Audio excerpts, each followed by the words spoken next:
Hi there, and welcome to Central Texas Gardener. I'm Tom Spencer. For us, fall is prime time for planting. We're all ready for garden standouts that can stand up to rigorous treatment without much attention. This week, Adam Diaz from PlantEscape Gardens goes for flair with low-care plants.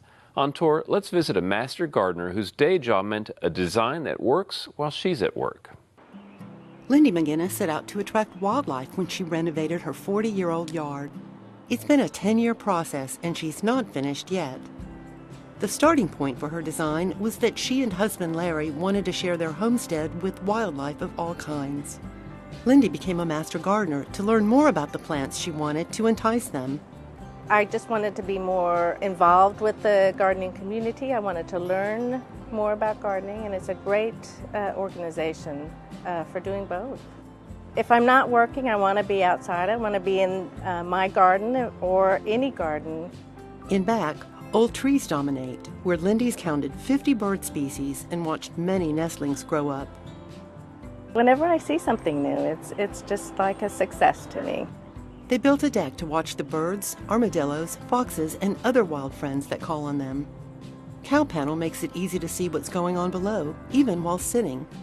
They did want to keep the deer out in order to grow vegetables, as well as deer tender plants that attract beneficial insects.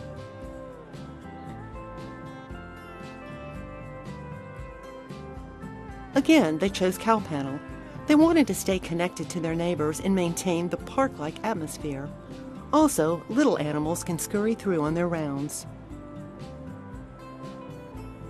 In front, Lindy went for a manicured look to show that you can have a beautiful front yard that's wildlife friendly too. I wanted the front yard to be beautiful and interesting to me and to the neighbors.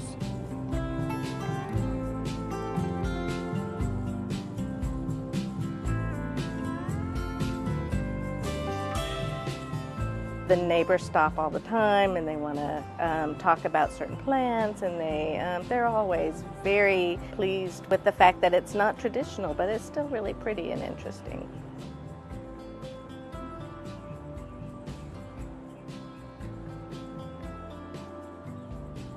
Now a master naturalist, Lindy wants to give back to the wildlife that called this street home too. With all of this development, we've sort of taken away their habitat. So I wanted to provide a yard that was friendly and attractive to wildlife. So I've tried to plant plants that attract butterflies, that attract birds. I try to provide water and shelter and a yard with no chemicals so that they're happy here and raise their families.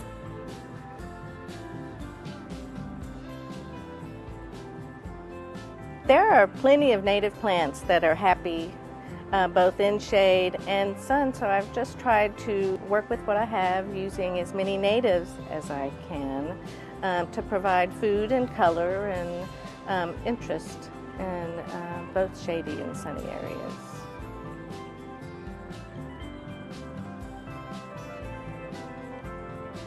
Let's say that my goal is for it to be attractive to wildlife all year round.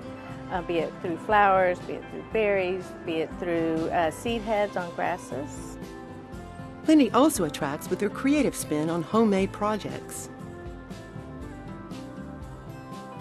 I want the garden to be fun and whimsical, and sometimes the best way to do that is just find what I have, in the garage and take it into the garden. She welded a hummingbird feeder stand herself.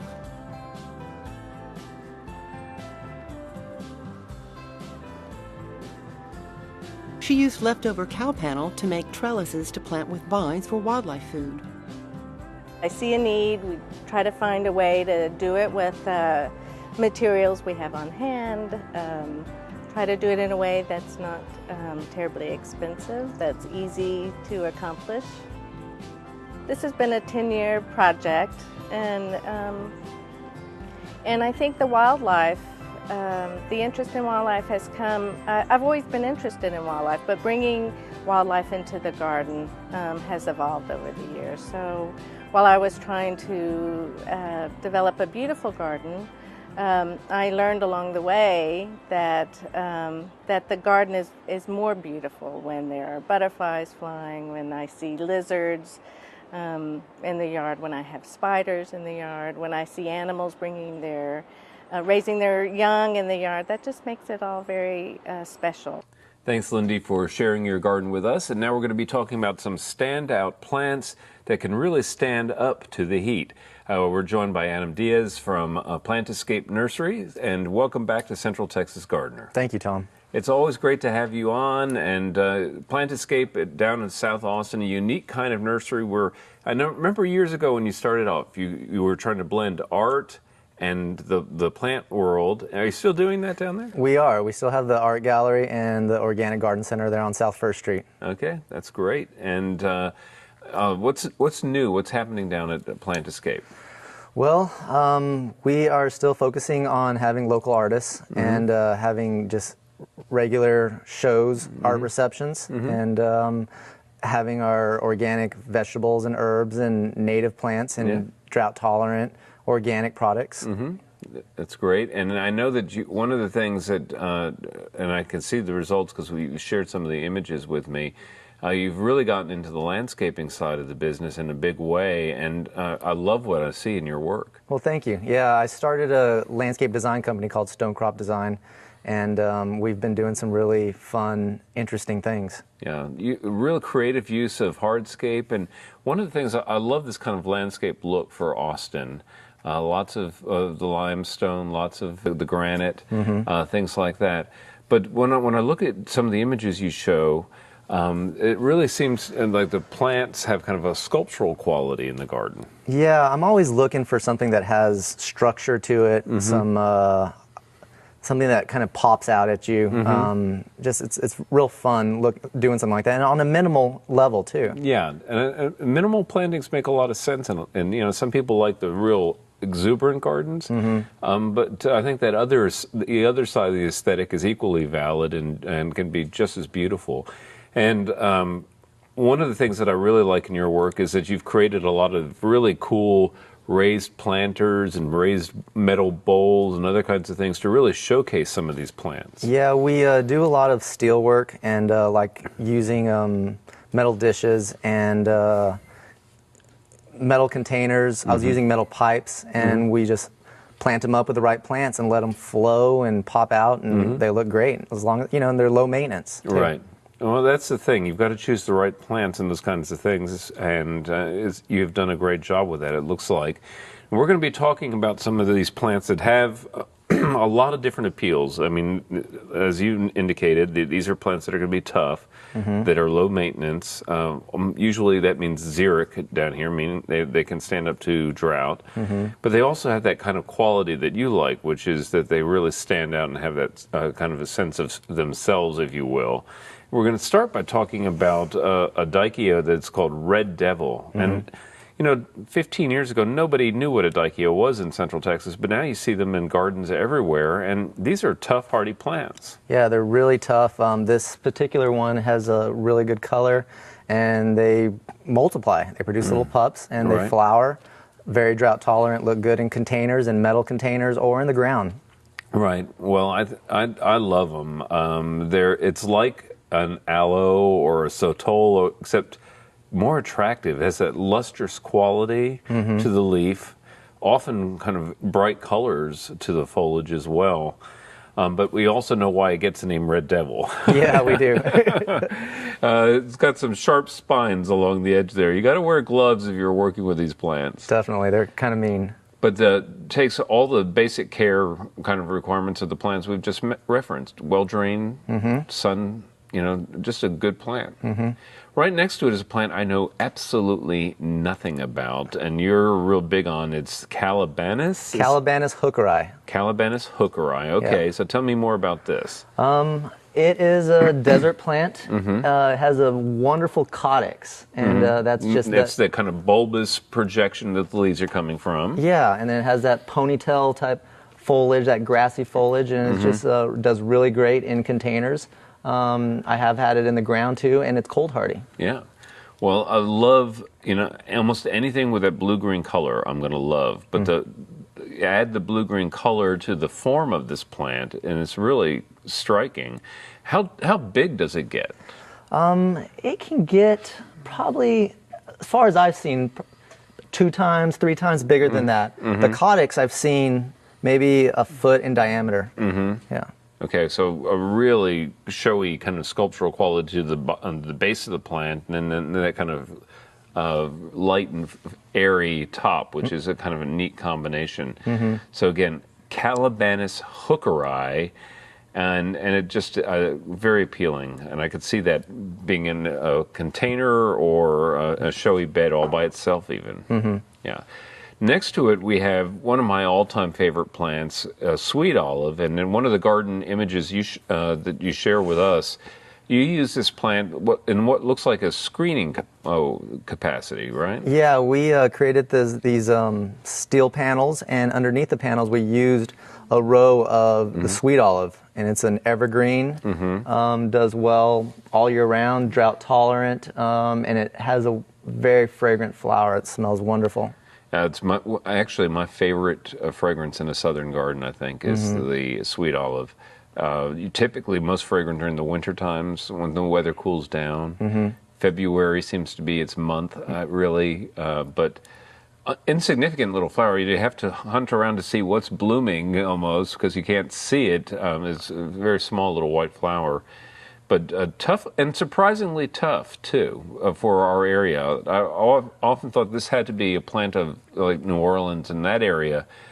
But there's some old specimens around Austin that are just thriving and on kind of benign neglect. Yeah, you don't have to do much to them. They're real drought tolerant. They do excellent in pots, and you can hedge them. Right. Yeah. Well, keeping one in a pot by the front door is a really good idea because of the fragrance. That's true. It gets trapped by the doors or the enclosed space of doorways. It's really wonderful. Next to it is a candelia, and you use this in some real creative ways in some of the gardens you use that you've shared with us. I love that one planter picture that you have with just a very simple planting of just this plant. It really looks great that way. Yeah, we put it in a steel container, and it's drought tolerant. It's a cacti, so doesn't need much. We'll take full sun. We'll take a little shade also, and I have it in a narrow kind of walkway, and it looks really cool, kind of a neat modern look. Well, when the first time I saw the picture, I thought, oh, that's horsetail sedge. But horsetail sedges needs a lot of water and is very invasive. This not so. Not so at all. Yeah, everybody is familiar with horse sedge. I tell them it's like that, but without needing all the water. Yeah. So candelia, and this is a plant that's native to West Texas and the deserts of Mexico. So should do pretty well here in Central Texas as well. It does. You love the succulents, and you use them in all different kinds of ways in the garden, in your steel planters and in the ground. Tell me about this one. I really like the color. This one is Sedum macanoid, and this one grows in the mountains in Japan, and it's really, really tough. Cold hardy, drought tolerant. I've even seen it take a decent amount of shade, and has that really vibrant green, yellow color. Yeah. So it's Sedum macanoid. And I would assume, like all the sedums, that this is another plant that prefers on the dry side. Correct. And I would love to see this in some blue containers, spilling over the edge of a blue pot. I think that color would really pop. Yeah, cobalt blue and that color really pop. Yeah. Well, you use a lot of really cool succulents, but I like the color in this one especially. Right next to that, we have a form of bamboo that you've used also in the garden images that you've shared. And this one is called fernleaf bamboo. And this is actually, I don't know much about this particular variety. Fernleaf does really well in our area. It's one of the ones that I've seemed to like the best and does well in our wintertime. Can get about 15 up to 19 feet depending on the area. We'll take some shade, not a dense shade, but compared to most bamboos, we'll take some good shade or full sun. and works as a great screening. It's not a running bamboo, it's a clumping bamboo. Which is great. Yeah. Well, that's what you want in a bamboo, really. That's right. Something that you can control. And so for a plant that gives you that kind of loose and shaggy counterpoint to a kind of a formal and again, urbane kind of landscape that you're creating, this is a nice choice, really. You get that nice shaggy top, but then you also get the canes, which is really cool. Yeah, I love all the bamboos, but that one looks like a real keeper. Now, again, succulents are a theme that you like, and just real briefly, we want to mention this one. This is one of the pencil cacti. Yeah, it's a fire stick pencil cactus, and with more sun, it gets kind of a reddish tinge to it. Okay. And also with the cooler temperatures, you can see it get a red tinge to it. Yeah, and cold hardy, or is this one you need to protect? You do need to protect this one. It's Yeah, a that's little what I tender. thought. Okay, so best in a pot. Okay, so fire stick pencil cactus, love the form, kind of like the candelia in a sense. Adam, real briefly, tell folks how they can find you again. We are at 3507 South 1st Street, 3 blocks north of Ben White, corner of Alpine and South 1st. Okay. Could also find us on the web at PlantEscapeGardens.com. Okay, PlantEscapeGardens.com. And also Stone Crop Landscaping. StoneCropDesign.com. Okay, very good. Well, Yeah. Adam, thanks so much for being on Central Texas Gardener again. Good luck to you. Thank you, Tom. All right, and coming up next, it's our friend Daphne.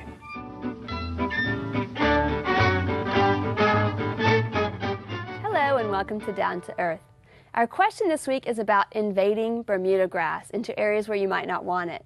Bermuda grass is seen as a bane by many people, but it's planted in more new homes now, especially since they have more sun and younger trees. It is great for sun and it's very drought tolerant. So if you have a St. Augustine lawn with a lot of sun, it's harder to get it established and it takes more water. But this grass is very invasive, and that's why it does so well in our newer landscape. It's much lower care than the common St. Augustine lawns are. So it is a great grass for us to change from if we have enough sun in our yards. It comes back after virtual death. Last summer, my Bermuda TIF 419 died virtually to the ground. I thought it was dead, but it came back as soon as we got some rain in September. But if you don't stay on top of it and it's near your garden beds, it will invade into them. So you should never plant shrubs or multi-stem plants in an open lawn. Trees are fine, they have a single trunk, and you can get up next to them and get that Bermuda under control. So here we have a red yucca, a hesperella, which you can barely see, and so you do need to go ahead and just rip that all the way out and start over, unfortunately. If you do have this grass, Bermuda grass, near your beds and borders, you should be vigilant about keeping it under control, and glyphosate is the best product to do that with. So again, in this case, unfortunately, you do need to go ahead and pull all of that out, including the plant, to get rid of the Bermuda grass and start over. Our plant this week was suggested by viewer Robin Mayfield in Southwest Austin. She has a beautiful oak leaf hydrangea, Hydrangea quercifolia. And unlike the florist hydrangeas, it does very well here. It has large oak-shaped leaves, which is why it's named oak leaf hydrangea, that are 4 to 12 inches long. It has beautiful cone-shaped clusters of bright white flowers, and the color doesn't vary with our pH. It's a deciduous plant, and the leaves turn bronze in the fall and remain on the plant late into the fall and early winter. It's quite a large shrub with multiple stems, and it can get 6 to 10 feet tall and equally as wide. Morning sun is best for flowering, but it will take full shade, and the leaves will be the interest on that if you plant it in the shade. It's hardy to below zero, but it also tolerates our heat. But in the extreme heat that we had 2 summers ago and this last August, if it was planted in full sun, it would have suffered. It doesn't like wet feet, so plant it someplace where you have good drainage. But be sure to water it when we do have a drought situation.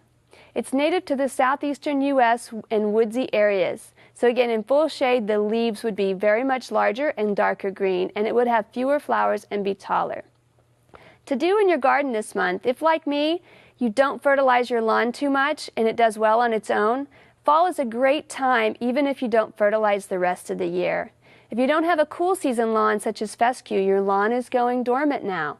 So a little fertilizer will help put it to sleep and give it the boost that it needs to wake up next spring.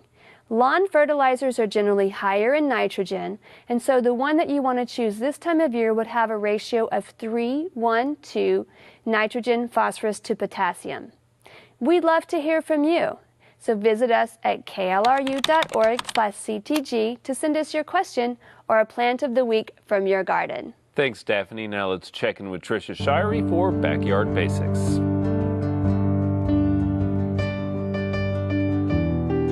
Home canning is easy and lots of fun. Sales for canning products increased by 30% last year because so many people are getting into growing their own food. Now, molds, bacteria, and fungi are very prevalent. They're on all food, they're in the air, and many of these are beneficial, but others are harmful. During the canning process, food's going to be exposed to sufficient heat to destroy any harmful microorganisms that could cause food spoilage.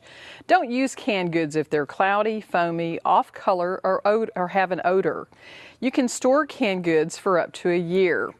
You want to follow recipes carefully, and don't adjust sugar, vinegar, or salt amounts in recipes, as this could lead to food spoilage. Use a 5% acidity white vinegar and use canning salt in recipes that need salt because it's processed without caking agents and iodine. Those agents can cause problems with color and the crispness of your finished products. Now, certain foods like okra, carrots, green beans, and asparagus are considered low-acid foods, and they have to be cooked in a steam pressure canner at 240 degrees to avoid things like botulism. With sufficient vinegar added, as in pickling, you can process some of those items in a water bath canner at 212 degrees. So what we're going to discuss today is using the water bath canner. And you need a large enough canner or stock pot to cover the jars with at least an inch of water when you're processing so that sufficient water can cover the jars to allow good circulation and kill bacteria. Now, a canning jar stock pot is going to come with a rack that holds your jars up off the bottom, but you could also use a stock pot and use a cake rack in the bottom to get the same results. You can also buy, for smaller amounts of canning, little plastic containers like this that will fit in a stock pot if you're doing the half-pint jars. Now, the jars you'll use will come in half-pint, pint, or quart sizes, and these jars are made with special threads to allow them to seal properly with the home canning screw bands and lids. It's important to make sure your jars have no nicks or chips in the necks of the jars because that can affect sealing. The jars can be reused many, many times, but the lids cannot. And the lids will come in both wide mouth and standard size. So the process of canning is really quite simple once you get used to it.